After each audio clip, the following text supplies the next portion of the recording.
Come, you must have gathered by now that Tataru is given to exaggeration. As you can see, I am quite well. Ul'dah, on the other hand, is not. This riot was anything but an isolated incident. There is a restlessness in the air. Tensions long simmering are at last threatening to boil over.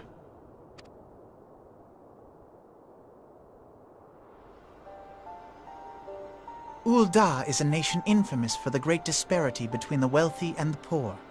The majority of the populace accepts this state of affairs because they believe that every man bears responsibility for his own lot in life. To an Ul'dan, money is the foremost, and some would say the only measure of a man's worth. Small wonder that the wealthiest wield the greatest influence. So where do the refugees fit into this social hierarchy? What place is there for those who fled Ala Mhigo and the destruction of the Calamity? Plainly, there is none. They have no wealth, no power, and no worth. To the Ul'dan way of thinking, they may as well not exist.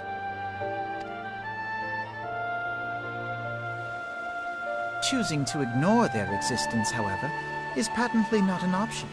General Reborn and the Sultana understand this, which is why they ordered the Immortal Flames to provide the refugees aid and succor. Yet none would dispute that the expenses incurred by this policy grow by the day, with no end in sight.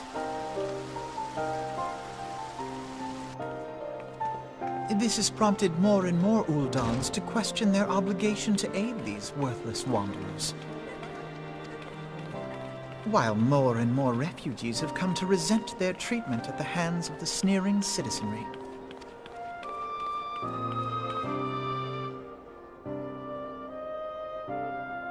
The manner of Lord Lolorito's refusal to grant the Dolmens asylum bespoke a disdain for all refugees, an attitude shared by the rest of the monetarists. And you may be sure they make no effort to conceal their opinions. It was only a matter of time before the refugees united in protest, nor is it any surprise that some among them would ultimately resort to violence.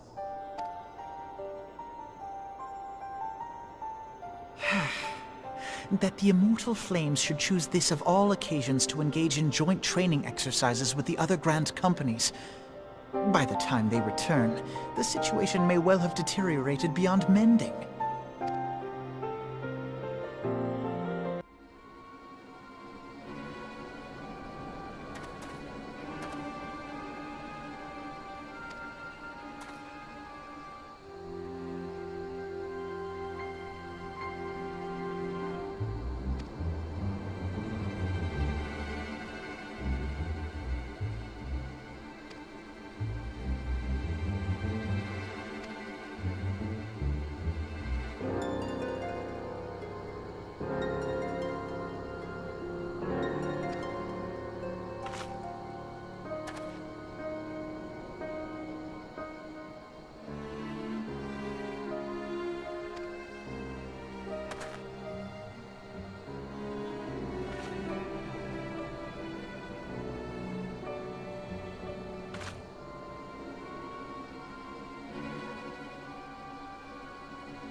Commander Swift has kept us apprised of your recent activities. You've made great strides towards quelling the violence. Despite our best efforts to determine what provoked this uprising, the truth continues to elude us. Have you uncovered aught which might shed some light on the mystery?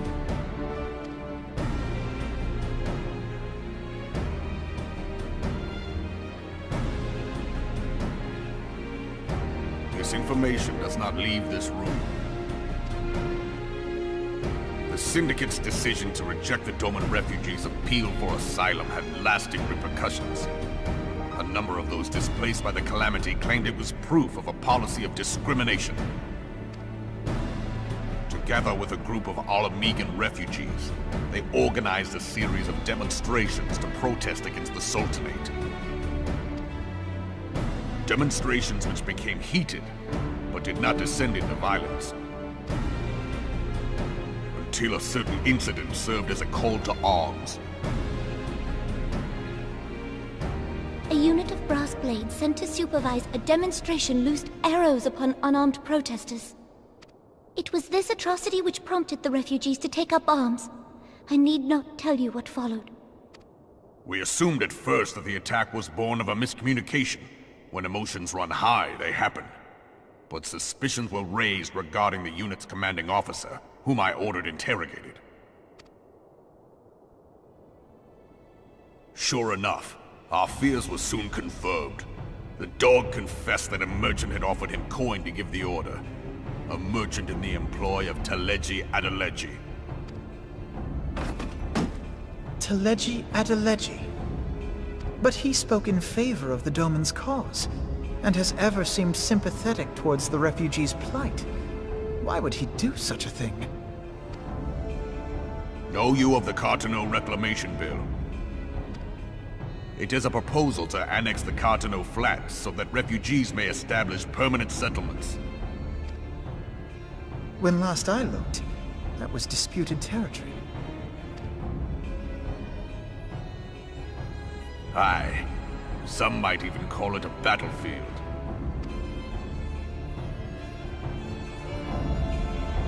The destruction wrought by Bahamut was greatest at the Cartano Flats. That much is common knowledge. What is less well known is that his rampage late, there are certain differences of opinion as to how these ruins should be handled, which is why each nation maintains a military presence in the region to this day. Yet differ though we may, we are still allies. Therefore, in the interest of preserving the Eorzean alliance, we have reached an agreement.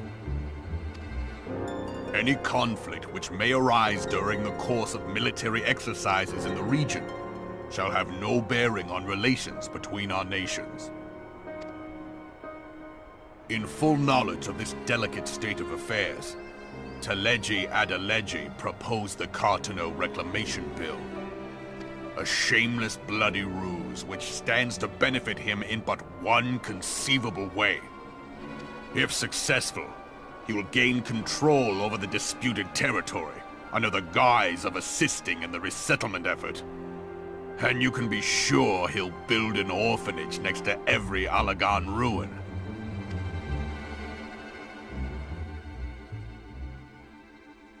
The man would threaten the unity of the Eorzean alliance and risk countless lives for personal gain.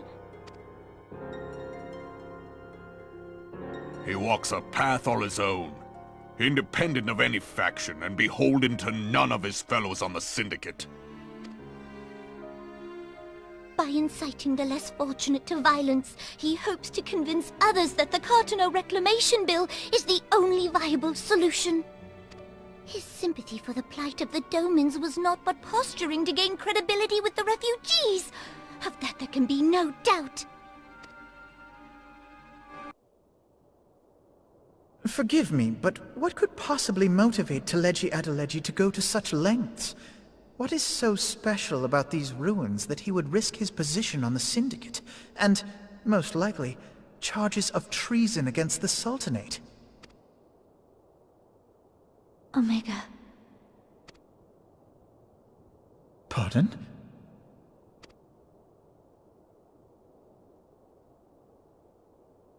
An Allagan monstrosity, not unlike the Ultima weapon. Mayhap larger, we know not. It has yet to be fully excavated. Allagan inscriptions indicate that it was created to fell Bahamut himself.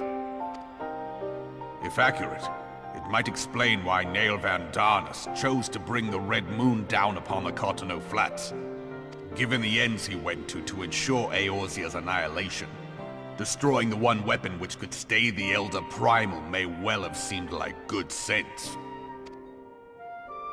When first I bore witness to the power of the Ultima weapon, I doubted the evidence of my senses. And now you tell me there is another such weapon, one which could contend with Bahamut. Bahamut! Aye, we were skeptical ourselves. Truth be told, until the Ultima weapon's existence came to light, we thought the inscription had been mistranslated. At present, Omega is more akin to a fossil than a tool of war, having long since ceased to function. As such, its true potential cannot accurately be gauged. However, if someone were to restore it, as the Garleans did the Ultima weapon, I have little doubt that he would wield untold power. Power enough to subjugate Uldar like as not, and the rest of Eorzea besides, which is doubtless why Teleji Adeleji yearns to have it. That he should aspire to world domination. He who has ever walked 2 paces behind Lord Lolorito in matters of commerce. 'Tis in acknowledgement of his own limitations that he seeks this power. Woe betide us all should we allow him to have it.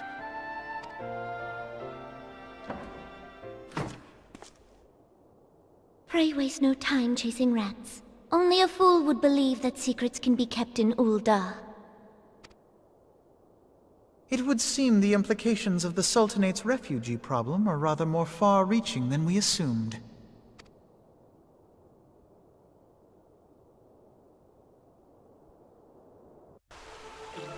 Scions of the 7th Dawn, on behalf of the people of Gridania, I bid you welcome. Your presence is of great comfort to us all in these days of uncertainty. I summoned you here to share tidings of a most urgent nature. But a short while ago, the great elemental spoke, and his voice was clarion in its intensity. Ramuh is returned unto the forest. Scarce had his words ceased to echo in mine ears when we were visited by an emissary from Little Solace.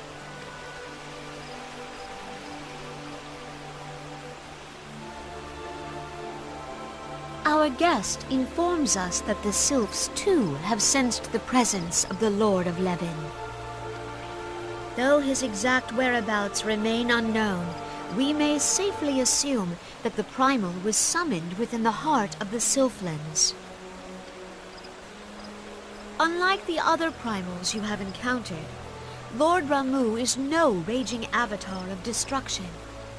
He is revered as much for his wisdom as his strength, serving as both arbiter and guardian to his children.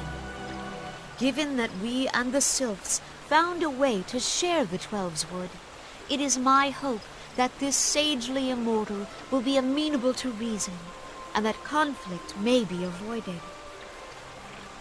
Blessed as you are with the power of the Echo, you are one of the few among us who may commune with a Primal without fear of influence.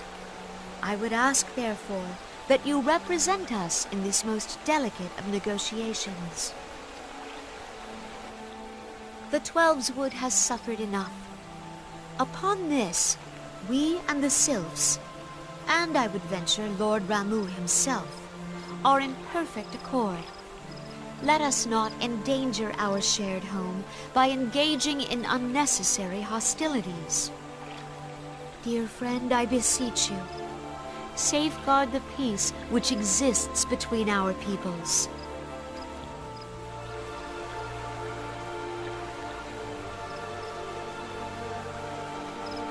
You have my thanks.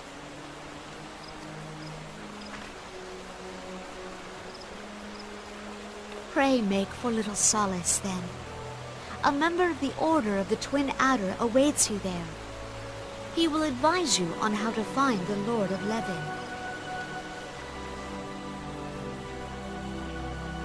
An ill wind blows through the forest. Yet, it is not only the Twelveswood that flinches at its coming. All the lands of Eorzea shiver in dread anticipation. Have care.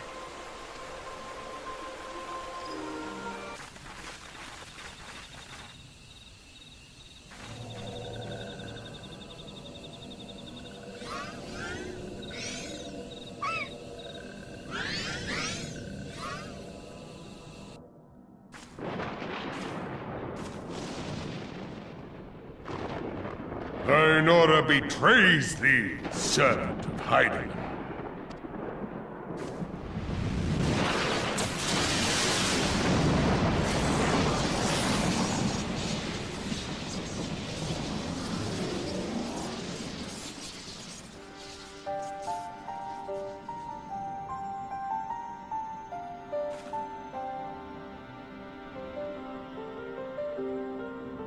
Thou art the bringer of light, bane of Ifrit, Titan, Garuda, and Leviathan. I am Ramu, guardian of the children of the forest. Thou tramplest upon sacred soil, bringer of light. By what right doth man intrude in this sanctuary of the sylphs? The Gridanians proffer peace? Their words are born of delusion, thine offer an insult. Thou speakest of harmony, yet carest not for my children's desires. They did but wish to dwell beneath these boughs in solitude. Yet even that was too much to ask of man. Thus did they turn to me for succor. The sentence I pronounce upon thy kind is just. Gridanian or Garlean, it matters not. The good intent of one excuseth not the misdeeds of the other. Thy conflicts have brought naught but anguish and misery unto the forest. All blame doth lie with the darkness that resideth in the breast of man. Whence sprung this calamitous seed? In the beginning no such duality existed. Were light and dark given form when man was born? It would explain much, not least why strife and sorrow follow ever in thy wake. Thou canst not deny the urgings of thine own nature. Knowing that thy mere presence here portendeth tragedy, wilt thou persist in this pretense of peacemaking?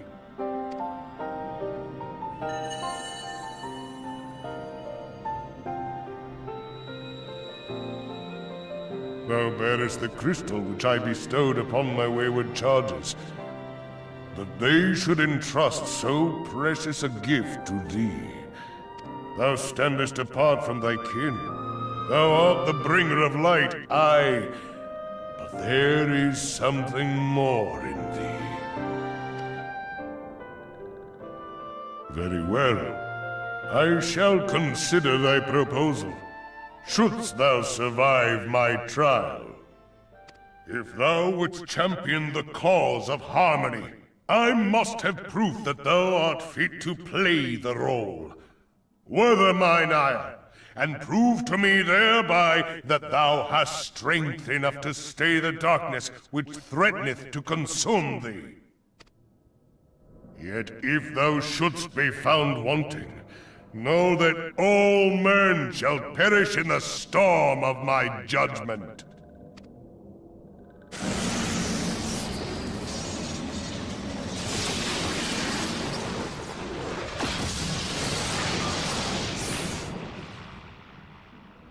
Come to me, bringer of light. I shall await thee on the field of battle.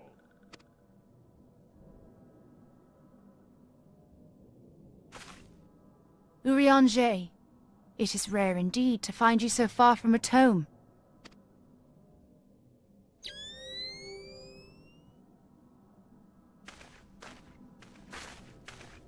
The Lord of Levin himself.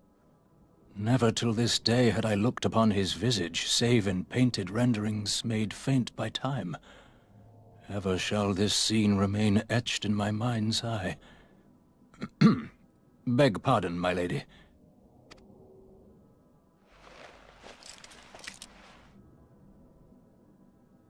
I must beg thine aid on a point of research.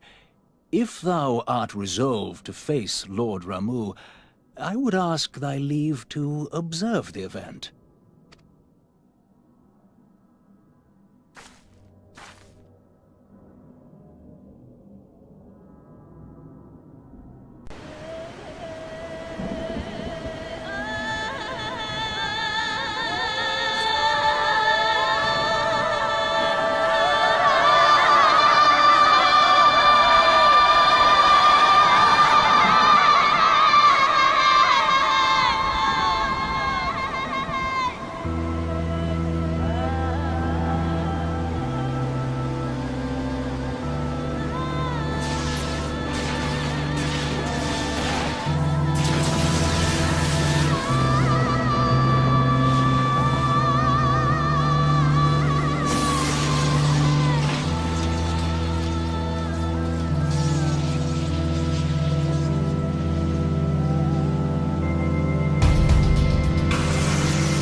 I have taken thy measure, bringer of light.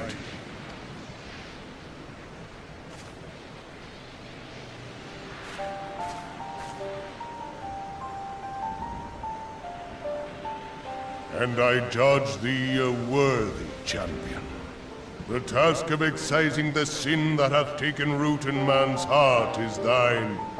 Shrink not from employing thy strength in service to the forest and the wider realm beyond. Like hungering shadows do the enemies of harmony gather, and meekness will but feed them. If man is to be delivered from the dark, it shall be by thy guiding light alone. Stray not from the path, for if thou dost, thy people shall be truly lost.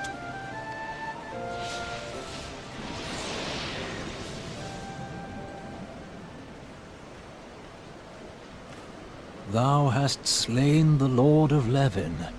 A regrettable act, but a necessary one.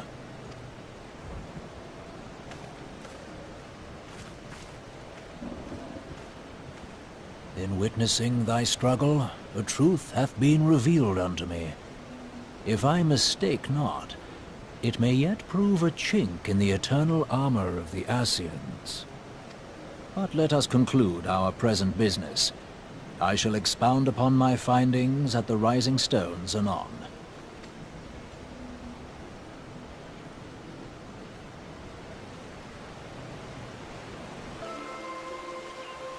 You are returned to us, dear friend, and none the worse for bearing the heavy burden which I did press upon you. Most glad am I of this. I am informed that your efforts to negotiate a peace with Lord Ramuh ended in conflict. Pray tell me, what befell?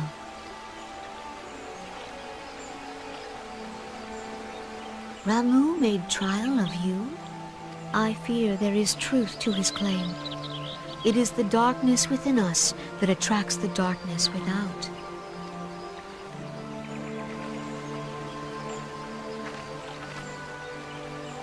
It cannot be denied that misfortune follows man. For evidence, one need only look to the conflict brewing in Cartonel, or to the rising flood of refugees. Our shared struggle against the Empire should have served to seal our union.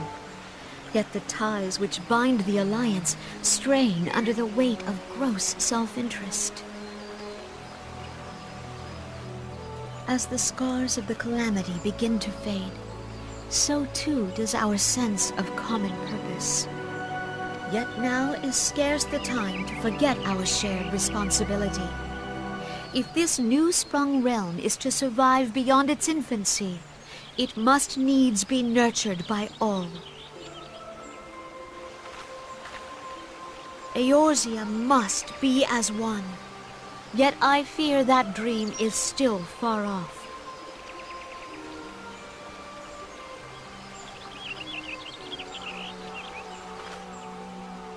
On behalf of the people of Gridania and the elementals both, I thank you for all that you and your fellow Scions have done. Full oft have I been compelled to look to you for aid of late, and offered all too little in return. As leader of this nation, I shall endeavor to prove a more worthy ally to your cause henceforth.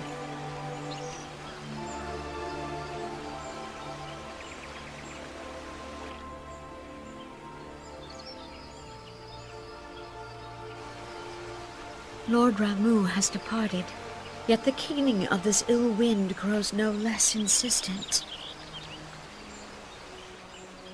Voices of the forest, pray speak and I shall listen. What unseen evil begets this unease in my heart?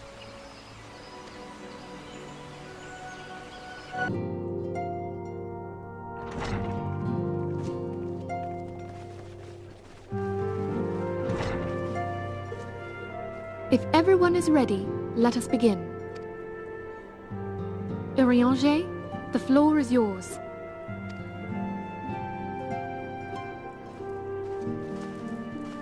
As all here assembled now know, in its final hours as our Order's headquarters, the waking sands did play host to a most unexpected visitor. I speak of the Ascian clad in white, Elidibus. Unwelcome though his presence was, his words that day did serve to confirm a truth long suspected, that the Ascians are eternal beings, to whom physical destruction is as a temporary inconvenience. In the intervening time, Eorzea and I have striven to discover a means by which the Ascians might more permanently be slain. And 'tis my belief that we have found the thread that will allow us to unravel the twisted skein of their existence. In the moments prior to Leviathan's most recent manifestation, the Sahagin elder who summoned him was observed to undergo some manner of ascension. The etheric readings taken by Y'shtola at the time of this transfiguration have proven most enlightening. The disruption to the flow of ether was sudden and dramatic. So tangible.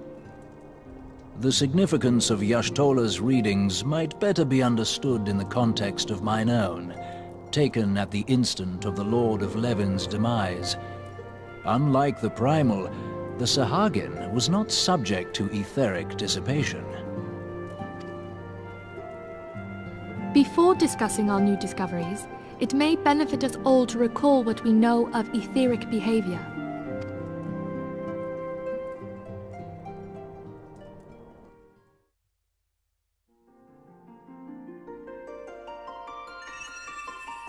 Let us begin at what some might call the end. When we who dwell in the material realm die, our spirits dissolve into the flow of ether and are returned to the ethereal realm. In turn, the restless energy which suffuses that plane streams back into our world, giving rise to new life. 'Tis as the heavens did decree, the way of all mortal souls. Twixt this world and the next do the ethereal currents swirl, bearing the very essence of life. Thus doth the cycle of birth, death, and rebirth continue unabated. Primals behave somewhat differently. In order to manifest and then maintain a physical presence in this realm, they must consume vast quantities of ether, most often in the form of crystals. Though they may seem to live, their flesh is but ether given shape. Thus, a defeated primal leaves behind no broken corpse. Rather, the essence of its form seeps back into the land whence it came, and the energy of its shattered spirit is called back to the ethereal realm. And there it waiteth, till next the prayers of the faithful do draw it forth from the sea of ether, to take their offering of crystals and make for itself a new body.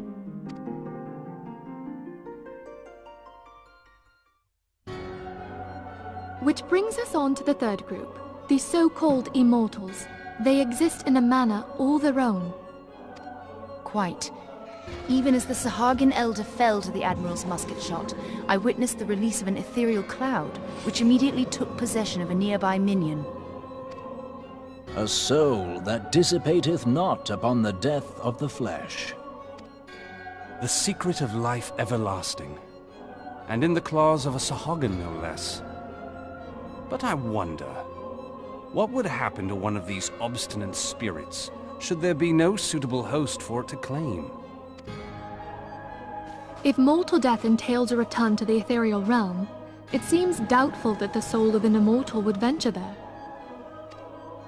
Nay, it merely withdraweth the distance, unto the shore of the ethereal sea, perchance, but no further.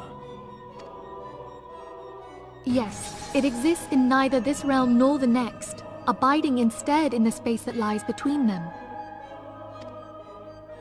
The Scions took control of Thancred by means of a crystal of darkness, an artifact which, if our theories are correct, serves as a gateway to the place I have just described. I was hoping people had forgotten about that. I am sorry, my friend. For a mercy, the weary road of our research hath brought us unto an answer. The Sahagin ascended to an immortal state, but he did not possess a crystal of darkness through which to flee this realm. Thus was he consumed by Leviathan. If we could entrap the spirits of defeated Scions in like manner, and thereby deny them resurrection,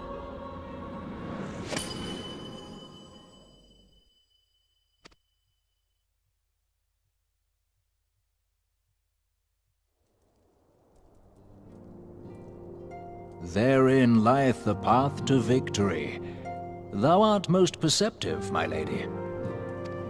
Only when we have trapped the bodiless soul within an ethereal prison can we hope to defeat its unnatural constancy. Thus might even an eternal paragon be consigned to oblivion. These feats are, of course, far easier said than done. At present, we lack a viable means to entrap and extinguish an Ascian soul. Yet, I believe it to be possible. The pieces of the puzzle lie before us. We have but to put them together.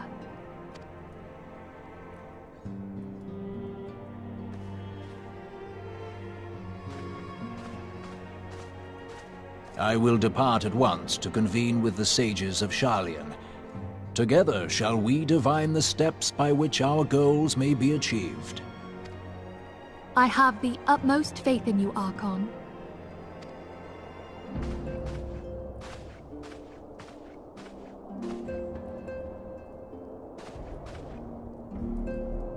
Beg pardon, antecedent, but I would raise one final matter. Even now, a Sharlayan survey party seeketh to ascertain the fate of the students of Baldessian. Their findings shall soon be known to us. Though you harbor feelings of dread, I bid you surrender not to sorrow, but abide instead in hopeful prayer. I shall, Archon. Thank you.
Tell me, General, what think you of Alfino's bold endeavor? I think it is more than bold, Your Grace. His organization would pave the way for a united Eorzea. Well do I understand his impatience, since facing the common threat of the Ultima weapon, our nations have seemed farther apart, not closer together. Considering the many problems we face, should we not be glad that someone else is taking the initiative? We have all pledged our cooperation, yet the grumbling continues behind closed doors. Ul'dah is not alone in her duplicity. I myself have doubts as to the good this organization will achieve.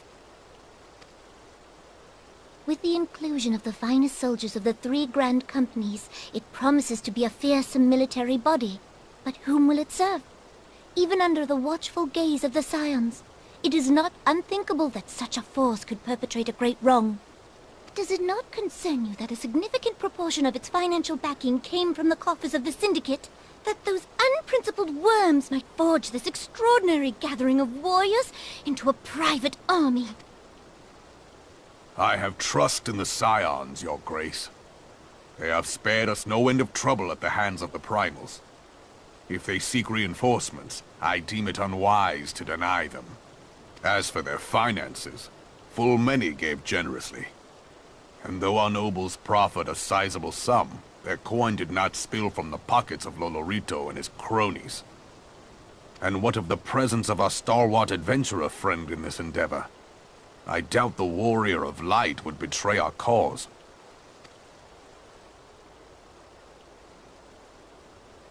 Yes, there is that, I suppose.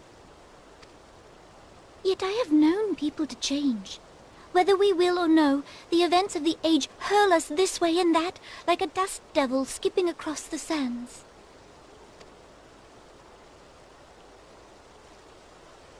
Cannot be done about Telechi? I have explored all avenues available to us, Your Grace. But as Ul'dah law now stands, we lack the evidence to convict him of any crime. To arrest him on spurious grounds would only play into his hands.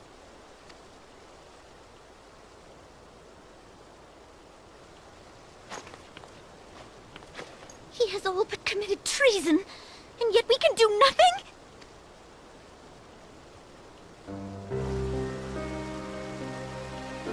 Then what good our government? What worth the royal house? How deplorable this mockery of justice!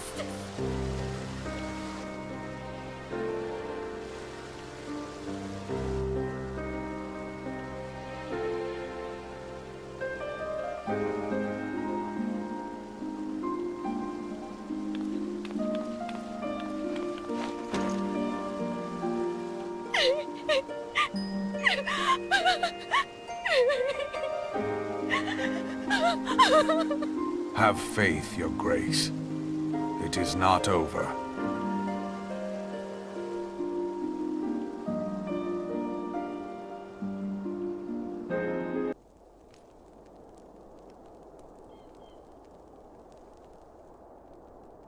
The incident with the new frontier hands?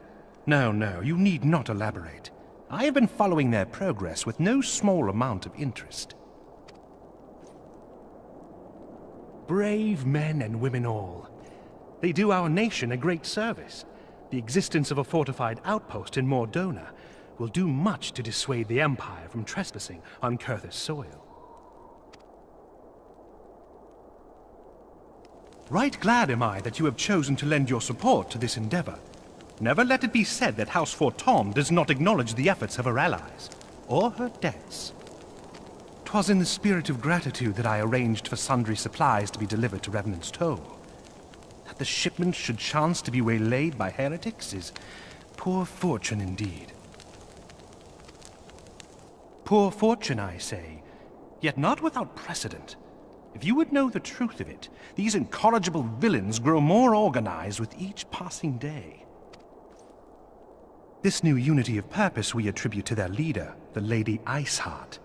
But though I have devoted significant resources to the task of identifying this woman, We have yet to learn so much as her birth name. What we do know is that the heretics speak of Iceheart in reverent tones, and would gladly embrace death rather than betray her. Such loyalty is rare indeed, and I fear to imagine what so committed a collective might achieve. The brigands have not yet been so brazen as to risk direct confrontation here in Dragonhead. Some few of their number have, however, been sighted not far to the west of here, and with ever-increasing regularity. A visit to Whitebrim Front may bring you the answers you seek. Will you brave the snows, knowing what implacable foes may lie in wait? Halone's blessings be upon you! Though I take no pride in the admission, many of mine own countrymen are not so well suited as you adventurers to dealing with such foes. Were they dragons, it might be otherwise. But truly, I could not wish for a finer ally. You have done much for my house in the past, and I have no doubt but that I shall have cause to celebrate your deeds again ere long.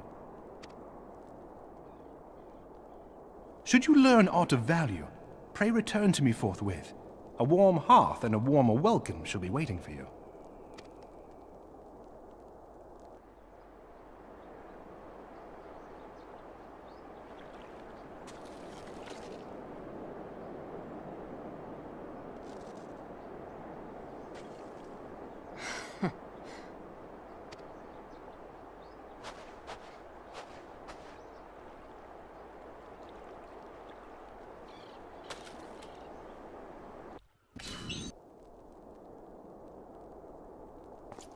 Your return is most timely. Of their own accord, my thoughts had turned to your task and the progress thereof. I confess, my imaginings tended toward the grim and bloody.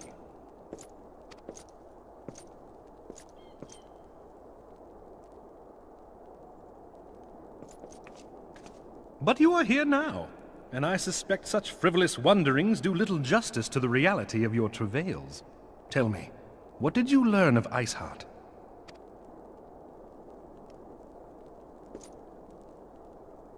Indeed, and this transpired at Snowcloak? Of all the highlands, that towering wall has borne the worst of the region's brutal shift in climate. So inhospitable has Snowcloak become that we have still to survey the area in its entirety. Could its frozen heights conceal the heretics' hideaway? Mayhap a more robust reconnaissance effort is in order. Putting such considerations aside for the moment, we still know far too little of this Iceheart.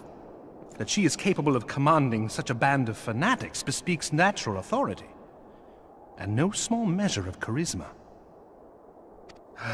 As much as I would like to fathom this mystery with you, the situation has grown beyond my personal purview. I am bound by duty to inform the Temple Knights and request that they bring this matter to its conclusion. Giving the glowing reports the new commander has garnered thus far, I am certain that they can be relied upon to take appropriate action. Though Iceheart's true identity yet eludes us, you have provided us with a point from which to begin. Sometimes it takes but a single stone to prompt an avalanche. On the matter of the stolen provisions, I have already made arrangements for a second shipment to be sent to Revenant's Toll.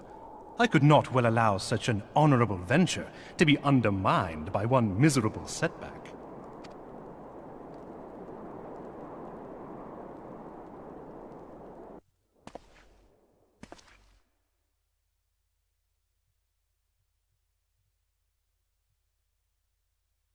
Comrades, your presence here this day signifies the momentous choice that each of you has made.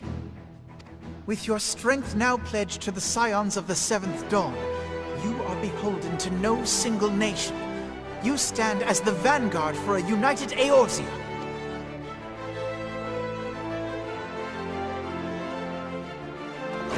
From this moment forth, I declare you Crystal Braves.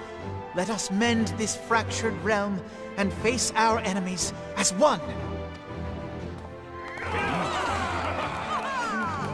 Whether it be the Beastmen and their Primals, or the conflict in Carteneau, it is plain that the nations of Eorzea cannot solve the problems which plague the realm. Thus, does it fall to some few heroic souls to succeed where they have failed. Come, take your place at the Scions' side as guardians of Eorzea, and together we shall fight for the freedom of all! For the freedom of all!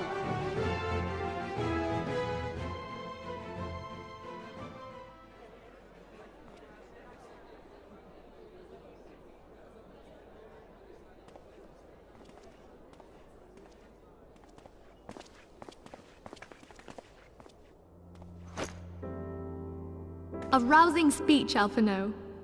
Or should I say, Crystal Brave Commander Leviathan? Please, Antecedent. The title is honorary. I shall not be leading the troops into battle, as it were. We are of the same purpose. Let us join hands and do what must be done to save this land. The Scions stand ready.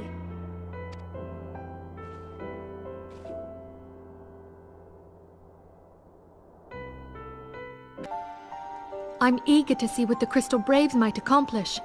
This shall prove an interesting time indeed for the Scions. Yes, I'm listening. So our worst fears are confirmed. The entire Isle. Such power defies comprehension. Truly? Kryl is alive? Thank the 12. I see. Pray, inform me if her condition changes.